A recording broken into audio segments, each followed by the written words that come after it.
Hello, today I have a great interview with an amazing franchisee, or should I say ex-franchisee now, a veteran of the McDonald's organization. And we're going to be asking him a lot of questions and see what we can learn from him, from his vast experience in that amazing brand and all the things that he has gone through in his career.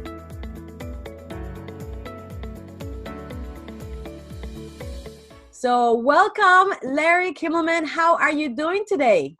Great, Stella. I'm here. I'm good. Looking forward to this first opportunity with you. And Yes. hopefully my experience can help people along the way. Oh, I'm sure it can. Very excited. I have been looking forward to this interview and get to know a little bit more about you and see what tips and best practices you can share with the people that watch this video, because for somebody of your vast experience in the franchise world, I mean, how many years were you an operator for McDonald's? 45 years. 45 years. And you started when? 1970 was my first store. Say that again?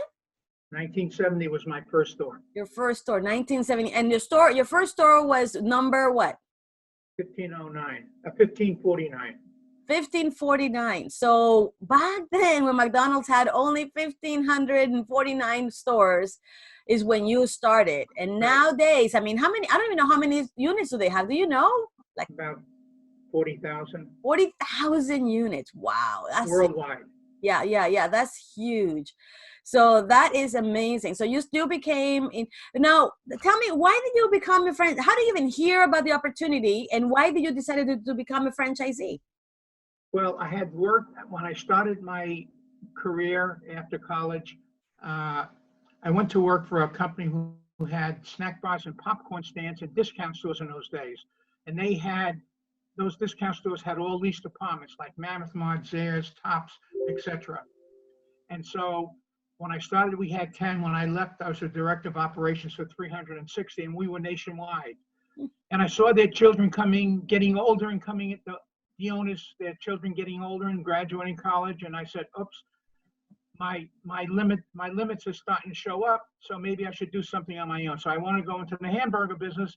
In those days, there was Wetson's, there were Dunkin' Donuts was trying their brand, McDonald's was coming along, and Kentucky Fried Chicken. So I asked one of my national suppliers, because we were a national snack bar company, if I open my own restaurant, would he be able to sell me coffee as a single unit?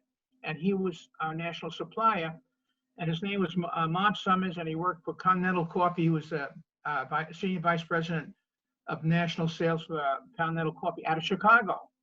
And when I told him that, he said, "What are you, nuts? Who's going to come and buy Larry's hamburgers?"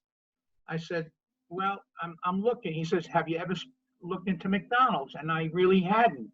So he says, "Well, I play golf with Ray Kroc, and my locker's right next to him at the country club. You're a good food operator. Let me talk to him." About 2 weeks later, I come home from work, and I get a phone call, and a young lady's online, says, "Mr. Kimmelman?" I said, "Yeah." He says, "Hold on for Mr. Kroc." I said, "Really?" He said, "Yep." So Ray gets on the phone. He says, "Larry, this is Ray. Our mutual friend, Mark Summers, says you're a good food operator and you should look into McDonald's." And so we just talked about 2 more seconds, and he says, "I'll have somebody in the local area give you a call. And if you do the right thing, you can make a lot of money. God bless." And then 2 weeks later, I got another call from someone who happened to be, at that time, a senior vice president. And I went through the whole orientation of, in those days, you had to work 400 hours pro bono. And so they evaluate you if you're the kind of person they want in the system. And I was working full time, so I was doing this on my own, on all my spare time, which wasn't much. And I met a lot of people in McDonald's, because they sent me to a few different stores, and I made the decision. And then, I went forward, and my first store was open on December 21st, 1970 in Rockland, Massachusetts. Wow. Wow. And that's how I got into it. That's an amazing story. I'm sure, That I, is that is so fantastic. And thinking of that process versus the process that goes on right now, it's so different, right? oh, So 400 hours pro bono. So you actually had to work for. So how long did that take you? it took me 6 months, Right. Yeah, I can imagine. and You I know would that. go wherever they had an opportunity for me to go. And in those days, those were the days, with fresh meat, and you had to make your own French fries. You cut your own French fries, and the hamburgers were all, to only one hamburger. We didn't have the Big Mac at that time, so it was a very simple program. But the basics were there. Mm-hmm. So, and then I guess everybody gave feedback what they thought. Was I was I responsible? Was I on time? Did I work hard? Did I work clean? Did I have a conversation with people, et cetera, et cetera? And so I guess the result was positive, and here I am. There I was. And you know what? And those are exactly the character qualifications that really still today makes a great franchisee and operator. Hey. Absolutely. Yeah. I mean, if someone's going to go into the business, they don't want to waste their money if they're not going to really give it their all and 100% of their time, and set the standards that they need in order to be successful. Mm-hmm. Mm-hmm. Do you know if McDonald's still does that? Do they still require operators to run? I mean, probably not pro bono, I assume, but are they still required to operate for a certain amount of time before they get given a franchise? Yeah, some people are working 3 and 4 years in stores, and as a paid manager or whatever. Uh, a lot of operators' sons, sons and daughters are coming in, and so they're working in the stores and running one of their parents' stores and being evaluated over a long period of time. And some don't make it. Some, McDonald's with their field consultants are doing the evaluations of these children of the operators, and some don't make it and some do make it. Some take more than 2-3 years, and because of there's not a lot of new stores being built because of the saturation, the number of new operators coming in, I think the guidelines for them are a lot different than it was when I came in. So now if they come in, I would think that they may want to have the opportunity, have the applicant be able to buy maybe an existing operator out, like buy 3 or 4 stores at one time versus just a store. Mm-hmm.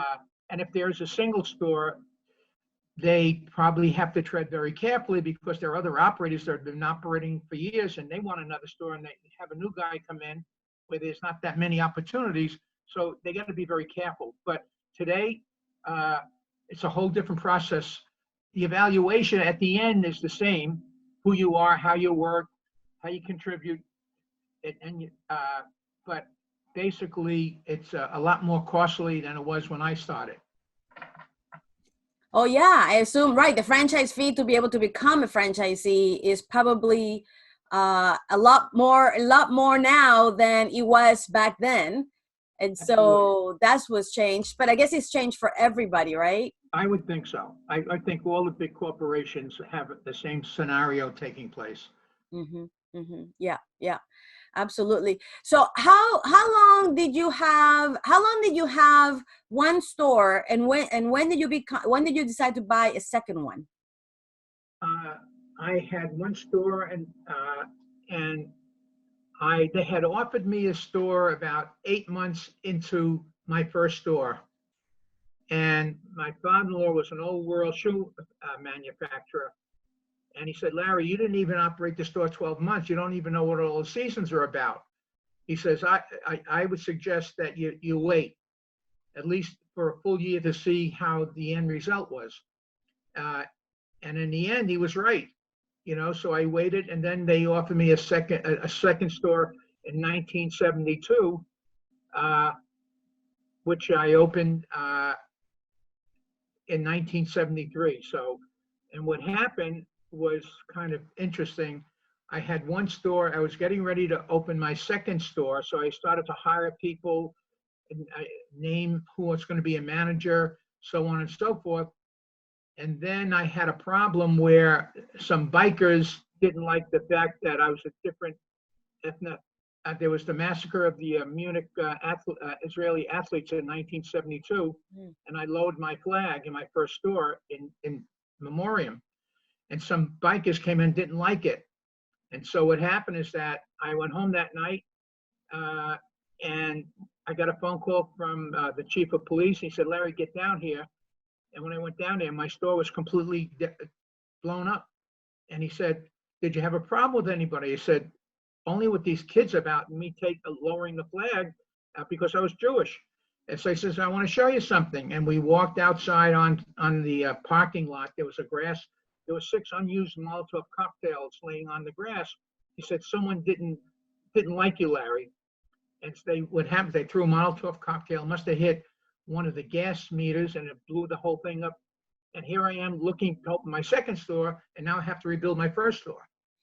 And where do I put all the people? And there wasn't a lot of McDonald's in those days around, so everybody came to my assistance. And the corporation started to wanted to get me up as soon as possible, and they diverted building materials and HVAC systems in order to get me up and running as soon as possible. So that was probably one of the more sad times of my life, but also one of the most beautiful times when everybody came to your assistance, barring none. Wow, I did not know about that, Larry. That is, I mean, and you're just starting, Starting. a year or two into being a franchisee, getting ready to open a second unit, and that goes, you know what? And wow, and how amazing that all the people came to help you. A lot of times I tell my clients about the importance of always having, a certain cushion of money, of cash, because you never know what's going to happen, right? Absolutely. Definitely having your store blow up is a lot of happening, but sometimes it's just an AC going down or a plumbing issue or some equipment that is very expensive that goes down, and if you don't have the money to be able to recover, then your business hurts and you might end up failing. But in your case, of course, you have no idea of how to do that, and yet you still push through. And I guess what gave you the energy and the passion to continue to push through? Is that because of how people behaved and helped you out? Is it because you believed in the business, or is it because you just were not going to give up? Like, what had you continue on and stay? Everything you just said. I made a commitment to be a franchisee and be an independent business person. I wouldn't let some degenerates keep me back from my dream. And the people are supporting me within McDonald's and outside of McDonald's. Even my bankers were 100% with me and made it doable for me to reopen the first store. And then within 4 months later, I opened my second store. So there was a lot going on in the first couple of years of my life in McDonald's. And then after that, it just, went smoothly. Wow, that is amazing. Thank you for sharing that, Larry. That's really only because not everybody's store gets Molotov cocktails, Yeah. It is sad that back then, and it's sad that still today we see things like that. Yeah. So at what point then did you get your third store? I mean, how many stores did you end up having the most? What was the highest number of units that you had in the McDonald's system? 12 stores. So you got it to 12. When did you get to the third? You took a break after getting the second one and before you got the third one? Then my third store was in Cambridge, Mass, near Harvard, between Harvard and MIT. And when we went to open that store, we had a lot of local resistance because that was just during the Vietnam War. And there was a lot of people that were demonstrating all over. And it was a very liberal city, Cambridge. And they said McDonald's was tearing down a historical building and they didn't want us there. But it wasn't a historical building. It was already condemned by the city. It was just more of them to get exposure for their own causes outside of McDonald's. And so we opened that store, and through that, I met a wonderful gal who was also demonstrating against me, came to work for me, and she became my right-hand person in Cambridge. And through her, I met Tip O'Neill. I don't know if you knew who he was, Speaker of the House at that time. and the mayor of Cambridge, Sullivan, came. Well, they said all politics is local, and I used to I don't want to digress because I know you have more. Yeah. All right. So wait a second. So somebody that was complaining about your store ended up becoming your employee and helping Right. you in your organization. Right. Wow. It's amazing how life works, isn't it? Well, I'll tell you how, just a small thing. I was very focused on helping the community, especially seniors. Mm. And I used to buy knitting wool and knitting needles, and every Saturday morning, the seniors from the different senior facilities around the store would come in. We would give them breakfast, and they would knit hats. And then we would donate the hats to the different hospitals for children with cancer. And so Tip O'Neill heard about it, and Walter Sullivan heard about it, and they all came to the store probably a couple of times a month to say hello to the seniors in the dining room, knitting away and having breakfast, and supported me. And through that, I got a numerous amount of recognition from both the state and the Senate, and et cetera. But it was a very rewarding, and Janet Rose was her name. She became so supportive of me and what I was doing, and that she came to work for me, and she was my spokesman. She was Mrs. McDonald's. I wasn't in the city, but it was great. Yeah, it's amazing how community involvement is so important for franchisees because, and I was looking on the internet a little bit about you, and I found a quote that you said, and I think in an interview or you were giving somebody an award, and you said, while the McDonald's brand is really big, it is really made up by small guys like myself. Right. And that is exactly the truth about the franchise world. For some reason, the outside world sees these brands and these big logos and these big stores, and they think it's this big old ugly corporation. But the reality is that all of these are franchisees, usually one unit business owners that are supporting their family with that business, right? It's basically a job for them, right? And this is just a way for them to make a living. And sometimes people get confused because they don't understand how franchising works. And because of that, being a local business owner, which is what you are, being involved in the community and being able to make a difference like that, not only does it give you the ability to have personal satisfaction, but also then people respond to you as Larry, the owner of that McDonald's, not this McDonald's corporation, right? Absolutely. Yeah. You know, being part of the community, even if you have multiple units, you can still do it, and it's super important. In fact, this one situation with Janet Rose and the women knitting, Tip O'Neill, who's the Speaker of the House, sent a letter to Ray Kroc thanking him for opening in McDonald's in Central Square.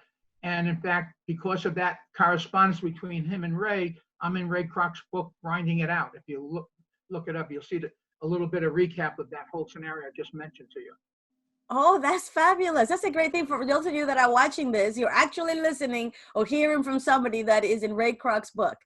I mean, you are one of his franchisees too. So, I mean, you're one of those people that build this brand, to where they are today because of those great initial operators that he chose because of their commitment, their character, their work ethic was a really great foundation for who McDonald's is today, for sure.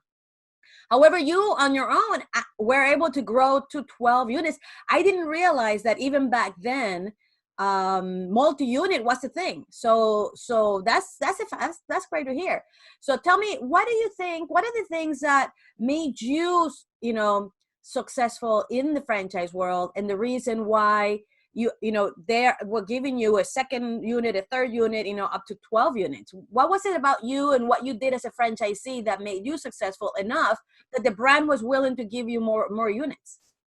Well, first of all, it's your store operations for starters, because in the franchise world, and I'm sure other brands have the same thing, McDonald's has a field service department that continually comes around visiting your stores, both announced and unannounced, and just checking on it to make sure that you're doing the right thing all the time. And so if you get a consistency of positive visits and positive sales, and not a lot of negative phone calls to the regional office or something like that. But you're just doing it, and your people, when you get visited, are happy, and your stores are clean, and you're doing local store marketing. All these things add up. So they, I'm sure, in their mind says, rather than take a chance on somebody that we're not too sure about, here's an opportunity, and we should offer it to this operator that we know has got all guns firing in a positive way. Now, sometimes it doesn't work that way. I have missteps also, but I would say the majority or the lion's share of the time, I was, trying to always do my best. And I was in my stores. I was visible both during the day and then, at night, they want to see you also. Just because they work the night shift doesn't mean they don't want to talk to you and say, who's the guy that really owns the store? So I was aware of that. And actually, my kids used to say when I come home, why is daddy home? Because I spent a lot of time visiting the stores, and the people are the most important aspect of it, because they represent you to the customer. And without them, you following up the way they look, the way they talk to the customer, the way they keep the stores clean, the way they present the food, the way they prepare the food. I mean, I can go on and on and on, but it's all part of the batter for you to make up the cake that they want you to serve to the next store for the next customer. Yeah. Today, today, in the franchise world, the push for multi-unit franchising is huge. Right. So much so that there's even a whole conference dedicated to multi-unit franchising. It happens every year in Vegas. I don't know if you know about this. It's called the Multi-Unit Franchise Conference, and it happens in Vegas every year on March or April. And the brands that come and have a booth and are in that show are brands that are actually looking for people that want to, right off the bat, commit and agree to become a multi-unit franchisee. However, the way that you can get into the conference, the only way that you can get into the conference is if you already are a proven franchisee. Oh, really? So, yeah. So if you're somebody that just wants to become a multi-unit franchisee, but you don't own a franchise right now, you cannot go into that conference, really? Into that show. The only way they could do that, and that's because exactly what you said. Franchisors have realized that if they already have somebody that has already one unit or two, right, and they are doing it successful, they are protecting the brand, they are protecting the people, they're protecting their customers, they're growing the brand, growing the people, growing the customers, then they are the likelihood of them failing is a lot less than if they have somebody from the outside. And that is why there's a huge movement in the franchise world from this brand, especially the mature ones, that are no longer looking as aggressively for single unit operators, but right, instead for multi-unit operators. And they're going internally to their own existing franchisees and externally to other people, franchisees that are franchisees in other brands that are unable to grow, and then awarding them multi-unit areas within the organization. And so as you can imagine, with having had the franchise world, have the huge push, right? First in the 60s, it was a huge push for growth. In the 70s, it was a little bit of decline. And then in the 80s, there was an explosion of franchising in the United States. But if you realize 80s is now 40 years ago.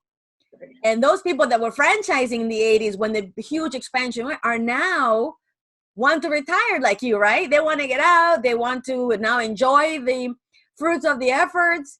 And here's where the opportunity comes for people to acquire, an area. Like when you sold your 12, when you sold your McDonald's, did you already have 12 at the time? Yes. I sold them piecemeal, but yes. Okay, so you did not sell them to one person. No, different people. Okay, got it. So those people were able to acquire a McDonald's that otherwise it wouldn't be available if you had not decided to retire. Right. And would you think that there's a lot of opportunity for that right now in the United States? I would think, well, I think the philosophy of the major brands might be a little bit different than it was when they were a brand 40 years ago. Mm-hmm. I think that the focus today, just my own takeaway, Mm-hmm. is that it's profits over people, that they want to reduce their overhead. So if they can reduce the number of operators in a system, so they can reduce their regional offices and everything else, it's more cost effective for them. And with multi-unit operators, the big multi-unit operators, it's almost having a mini McDonald's. I mean, they have their whole structure just the same. And so guys that have 15, 20, 30, 40 stores, 50 stores are all mini corporations of their own, but they don't need as much supervision as they did when everybody was single and growing, small and growing. So I think there's a lot of difference. And then I think also what happens is that in these corporations, history in the pipeline starts to retire and new people come in without the history, and a lot of things change to more technical versus personal. That's my takeaway. Yeah, you know what? That's a good point. So the benefit goes both ways. Not only will the franchisee is more likely to be successful if you become multi-unit, but you're right. Then the franchisor needs less resources to support that one franchisee versus a lot of single unit ones. That's a great point. So there is that. The only challenge is that the ones that really just want one, is becoming harder and harder for them to do that, which is why they're going to emerging brands rather than the big mature brands. They're going to emerging ones, which is also why there are so many new startups and emerging franchisors or franchise brands that people need to be worried about, or not worry about, but really be careful about what they choose, because some of them are not ready to franchise. And some of them may not have a proven brand that will allow them to be successful. So definitely. So what do you think? What do you think is it one of the challenges the franchisees have today that you didn't have, 45 years ago? What do you, like as your last few years of running the operations, what challenges do you encounter in that you didn't have, back in the day? Well, this is my takeaway. I think that when saturation sets in and the competition is so fierce like it is today, I mean, you see now Wendy's is going into the breakfast business, that everybody wants a piece of the pie that you're good at. And so they're trying to come up with the next big idea, and they're always coming up with new product lines. Well, when they come up with a new product, if they don't test it well, or they just think it's going to appeal to the millennials of the business world, a new sandwich and a new add-on to a sandwich might cost some money to invest in some new equipment, and then maybe within 6 months they decide, oh, it's not working, we're going to pull it, and then you're left with that investment. Or right now, I think in the real world, with all the technology out there, the self-ordering kiosk, my takeaway, is a hugely expensive format. And what happens is that if McDonald's is doing, I'm just using McDonald's, 70%, 60, 70% through the drive-through, that leaves 30% of the front counter, and now you have McDeliveries. You have all these deliveries from Uber and everybody else. So that's like now taking 10%. So how many more people are coming in because of technology into the store? And these investments are, hundreds of thousands of dollars, and you don't get the payback from it. Right? And that's probably an area of future discussion and concern, that you want to be able to satisfy the millennials that want to order by their cell phones, come in and pick it up and go. And people want to walk in. A lot of people still want to go to the front counter and talk to a person and say, this is the way I want it, rather than going on the screen and trying to achieve it. And a lot of people are not techies, and they get confused. Mm. And it's not faster because people being confused back up the line anyway. Mm. So I think that's a whole area that all the franchises are going to be struggling with, is that where do they put their money versus just trying to come up with the next big idea and just say, do it. And then all of a sudden, oops, it's not working. You know, what a great perspective. You're right. And I see that. I don't know if you know this, Larry, but I travel the world with my job in the industry. And I've seen it in Singapore. I've seen kiosks. I've seen them in Japan, South Korea, a lot of Asia. You know, I wonder if that's where the brands were testing this technology. But you're right. At least in the United States, with the drive-throughs, 60 to 70% is a drive-through. Another 10% is becoming delivery. So whatever is left is 20% of your sales. Spending that huge dollar amount in kiosks to maybe help you save labor on the cashier, when maybe the cashier will be not only cheaper but more personal for the customers that want to come into the store. So that's a great. I wonder, haven't been in the corporate world, because I've been in the corporate side a lot more than the franchise side. Right. I wonder if there was really a good ROI analysis on that, because you're right. I mean, it's a huge investment for something that maybe the franchisees don't even want or need at this time. Well, and something that down the road, instead of having this big kiosk, even right now, you should be able to just even have little tablets to do it for those that want it. Because I mean, you have to know that there are this new generation that they do like the tablets and the technology, but not everybody does. So there should be an option for both, but not an option that costs hundreds of thousands of dollars, like you say. Interesting perspective. That's great for franchisors that are listening to this, Larry. Franchisors that are watching this, having to really calculate a proper ROI, and not just for the right now, but for 10 years from now on a piece of equipment that might not even be something you need. Well, what's happening, as you know, just in McDonald's land, their stores are 40, 50 years old, so there's a need to remodel. Some stores at 40 years old are as good as the ones they're building today, but the remodel, so when you remodel, they also want to put in all the latest and the greatest, and so the cost of remodeling or rebuilding gets more expensive. And I think it's a dollar and cent situation, and you got to be careful where you put your dollars in, and yet you want to have conformity where, and not every McDonald's is different either. You don't know where you are when you go in there. Mm-hmm. So it's just something out there that the numbers, like I said, drive-through with delivery now is bigger than ever. Mm-hmm. And it's all taking a little bit away from the interior visits. Mm-hmm. Yeah. So clearly, you are a great operator, right? You have represented the brand, very well, grown to 12 units, being successful enough to go and retire, enjoy your life, and still want to be active and doing things like this, which I so appreciate. Tell me, can you share with the people that are, 1 to 5 year franchisees or independent business owners, what are the things that you did in your organization that ensure that the great brand that you had actually turned into profits? Because as we know, you could have a great McDonald's and you could still fail and not make money, right? So what are the types of things that you did in that time as a franchisee to make sure that you made the profit that you deserve, right, for the investment that you made? Right. Well, you're dealing with food. Food is here today, gone tomorrow. So you got to track everything. You got to know your costs. You got to know your yields. You got to control every nickel and dime in the store, because it's a nickel and dime business. In order to do that, you can't do it yourself. So you got to train your people. So your people need the tools in order to operate efficiently and profitably.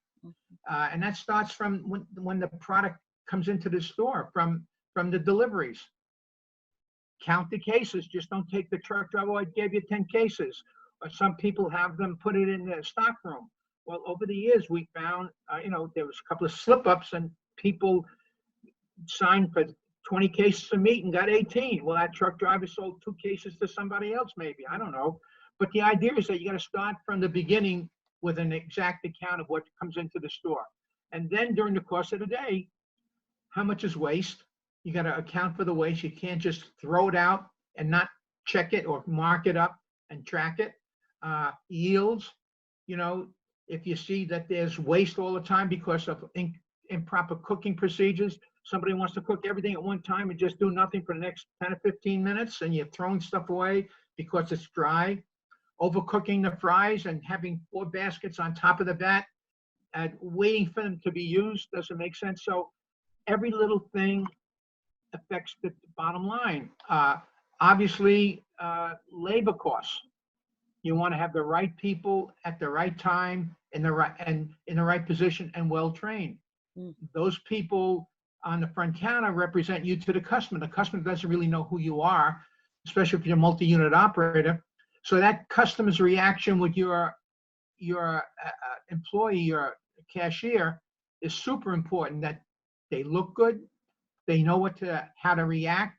If they have a problem, they can handle it. If they can't handle it, they know they can get one of the shift managers to come and intercede. Number one, above all, is when a customer comes into your restaurant, the restroom is really the signal whether it's a good store or not. And if a person goes into a restroom and it's filthy, dirty, and you got a lot of people and a lot of crew, and that's filthy, they already have a feeling of negativity. So when they come to the counter, and if you should slip up on the counter where the fries aren't cold, it's a disaster, because now they had a bad experience in the restrooms, and now they come back. And when they leave that store, they talk to 10 other people about what their experience is. And so conversely, if it's great, if it's clean, the fries are hot, the customer, the cashier is friendly and courteous, she looks good or he looks good, it tells 10 people, go to this McDonald's, man, that's the best. So it's all about the people and the cost controls. If you have different systems in place, you got to use them and follow them. You just can't say I have them and not utilize them. And so the managers are responsible. So in our stores, we had everything broken down. Who's responsible for the holding bins? Who's responsible for the front counter and the cleanliness to the customer? Who's in front of the temperatures for the meat temps and the cooking temperatures on the grills and the fryer laters? We used to have everything broken down, that a shift manager or a crew chief, we used a crew to help also to manage some of the stuff and check some of the stuff. Had a crew chief check in when the delivery came, somebody would be there with a pen and pencil checking off what they got with the bill. Did it go, does it not just drop it in a stockroom, but if it had to be put away, it gets put away. So everything has a place, and everything adds up. So and one of the other things that we found is that one of the things I try my people is, when you're having high school kids, because we hired a lot of teenagers, some of these kids get intimidated when their friends come in. You know, the bullying started way back when. So they come in and they'll give the kid, you know, the eye or whatever, and then all of a sudden a kid will walk out with a Big Mac, a large fry, and a drink, and you look at the register, and he's got a small fry and a hamburger and a small drink. Well, that's a differential, and he does it because he wants to be accepted into the group afterwards. Some people feed their families over the front counter or through the drive-through, thinking nobody's watching them. And what happens is that if one kid sees them doing it, the other one says, well, I can do it too. Before you know it, you got a whole ensemble doing it. So it's really, you got to have cost controls. You have to have a checklist. You got to follow through and everything. And every day it's got to be estimated. What was used versus what you should have based on your yields that McDonald's gives you, you know, the theoretic yields on fries, pounds per fry, hamburgers, extra. So you just have to start with the basics of control and follow through and make it simple. If you make it too complicated, they're not going to do it. It's hard enough when it's simple to follow through and get it done, especially when you're super busy. And if you're busy, you know, the peak hours. But that's one of the things. And then cash, we used to pull registers sporadically just to double check to make sure the money's in the register without telling them, oh, it's 2 o'clock, I'm pulling the register. Many times we would just pull a register, so we're just changing the drawer and checking it to make sure that it is what it is. And when you do that, the people on the register see that happening. So they say, oh, I don't want to get caught. I'm not going to fool around. So it just, everybody's aware what's going on, and it's up to you to follow through and make it simple, and just keep it consistent going forward. Excellent. Those are fantastic tips. Is exactly a lot of the things that the Academy teaches franchisees and independent business owners. These are the basic principles of business management that if you don't follow and look at it in that level of detail, it could be the difference between success and failure, because this is a business. Yeah. Say that again? There's no question about it. Yeah, because this is a business of nickels and dimes or pennies, right? Sometimes, yeah, if we don't look at the pennies, they accumulate and we end up with negative pennies, right? And so having those systems in place, and I think that McDonald's, being one of the oldest, most mature brands, definitely have a lot of these systems in place. They share a lot of this with the franchisees, not all mature brands, I may say, and especially the ones that are up and coming right now. And that is usually due because of the fact that there is this joint employer liability issue. So a lot of the brands, there's two reasons why a lot of the brands do not teach the business management side to franchisees. Number one, is very expensive, because to be able to teach and provide all that support requires more people, more investment, more resources, and more field, boots on the ground per se, right? That's one, more investment. The other one is the liability that it costs. So franchisors don't want to be teaching you how to hire an employee, for example, because then if you hire the wrong one and something happens, they become liable. And so they're trying to, they're walking away more and more from those two situations. And the reality is that a lot of time brands say, hey, when you buy a franchise, you buy everything you need to be successful. The reality is that you need to be able to know the business side to be able to then really, truly be successful. And the brands, a lot of them don't provide that, which is one of the things where the American Franchise Academy was born into this. With all my years of experience, I realized that there was this particular need. So I think we talked a little bit about what the Academy does. What do you think about an academy like that? I know it's, I think we're one of the very few academies that provide this type of knowledge and support of franchisees and independent business owners, and basically tactical, right? We don't do theoretical and ideas. We actually give you the what, the how, the tools to do it so you can implement it tomorrow. What do you think about about the academy and what we provide? I think that's great. I think give them all the tools to do the job. Keep the tools simple and not complicated, and give them all the areas of where the money can go or the cost can climb, and it's up to them to follow through. It's their money, it's their investment. If they choose not to do it and they just think, I'm just going to show up every day and say hello and leave, forget about it. That's going to be a big hit they're going to take. Mm-hmm. If it's going to be something they love and they want to do it, those tools are super important. So when you give it to them, it's proven tools that they could use for their benefit. Mm-hmm. They may embellish on it. They may take derivatives of it and make it a little bit more hands-on for their organization, but basically you're giving them the foundation to be successful, which is what's important. Yeah, exactly right. Yeah, that's awesome. Larry, I feel honored to be able to have this opportunity to speak with you. Anything else you want to say to the people that are watching this before we end our conversation? When you go into a franchise, no matter what it is, it's your money. You want to be successful, you can't look away and just say the brand is going to carry the day and make me profitable. It doesn't work that way. It's the people first, because they're the ones you're working with, and they're the ones that have hands-on control or loss of control of every aspect of your business, from cooking to receiving to cooking, whatever. We had a lot of promotion, a lot of in-store stuff that we did, and we had bonuses for peak hours. We had recognition for our people. We had all kinds of opportunities for them to elevate themselves within the store. We had different holidays we would celebrate together. You have to make it like a second home to them to perform for your benefit, and you just can't take anything for granted. It's a tough business, especially if you're in the food business, because it's a fleeting item and it's very hard to detect where it goes and how it went. So keep focused, keep it simple, use the tools that are given you. If it doesn't seem right, adjust them a bit, or reach out to ask for one of the other things super important.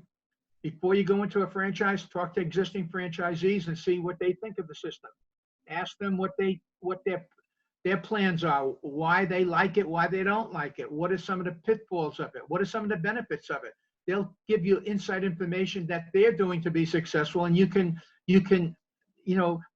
thrive off of that, and be involved with the franchise, and don't be afraid to voice your concern or voice your contribution to the benefit of the brand. It's that important. Everybody's in it together, and that no one's going to do it alone. Mm-hmm. Mm-hmm. Awesome. Thank you very much, Larry. I really appreciate it. It has been a very enlightening and enjoyable conversation. I'm sure that the people that are watching this are going to be getting a lot out of it. And thank you for your time. I got one more thing for you. Yes, go ahead. We talked about Ray Kroc, one of the notes, Ray Kroc. Yes.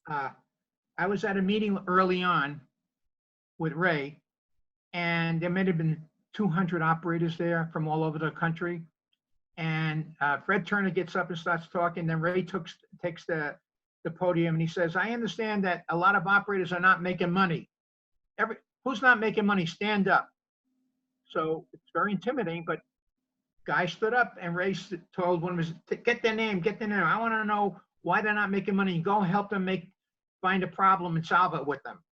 So that was very inspiring. And then one day, Ray Kroc owned the San Diego Padres, the baseball team, and they played terrible. And he was in the stadium, and he told everybody that attended the game that he was going to refund their money. And I sent him an article from the Boston Globe. And Ray sent me this note. I don't know if you can see it. Yeah, raise it up a little bit. Raise it up. Oh, yeah. Thank you for your interesting article from the Boston Globe. Yeah, has been anytime hobby. Raise it a little bit more. Love my business. That's Rick. Oh, look at that. Yes. Got it. Baseball is my hobby, but McDonald's is my business and my love. Yes, my business. So he sent me that, a handwritten note. I still have it, obviously. Yes. But it's just, it's your money. You got to take care of it. Yeah, absolutely. Thank you, Larry. Really appreciate it. A lot of words of wisdom that we received today from Mr. Larry Kimmelman, franchisee number franchise unit number 1,549 for the McDonald's organization. Wow, what a story. Really appreciate it. And for those of you, say that again? Love doing the interview. Yes, thank you. So I'm sure you are gotten a lot of information from this interview. Now is the time to, hopefully you got notes, got ideas out of it, or maybe reaffirm the things that you know you need to do to be successful, not only in implementing and executing the brand that you invested money in, whether it's a franchise or your own that you created. And then, but also it's important that you implement business systems in your organization so that you can make the most money out of it. I hope you enjoyed this amazing interview with Mr. Larry Kimmelman. If you did and you would like to see more videos like this, please give this video the thumbs up, subscribe to our channel so that you can see more videos like this of franchise wisdom in future sessions. Thank you, and until next time.